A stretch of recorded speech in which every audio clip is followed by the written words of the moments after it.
What's going on, guys? 2015 F150 3.5 EcoBoost. Just threw the Mishimoto expansion tank in.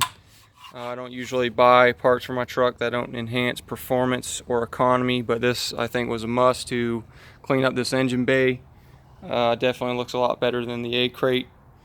Real simple install too. Just need some vice grips, some needle nose pliers. Standard pliers will work too. I use this to suck the coolant out to make it easy. 10mm socket and some empty water bottles so you can dump the coolant into those. It took about 4 of them for me.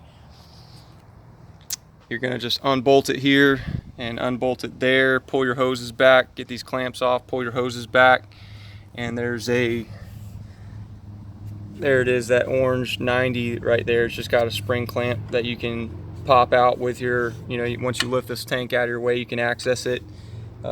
Use your needle nose, the end of them, to pop that clamp off and separate that disconnect fitting right there.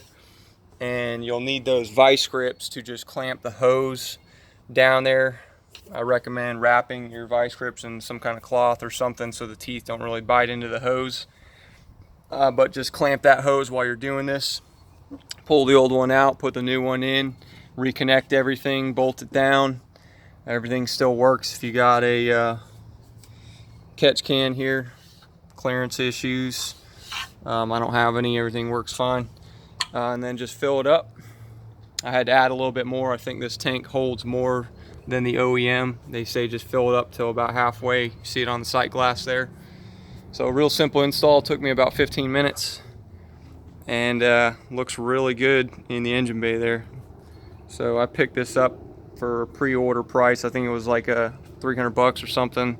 Kind of expensive for an expansion tank, but I think it looks really good in the engine bay there. Guys, got any questions, let me know.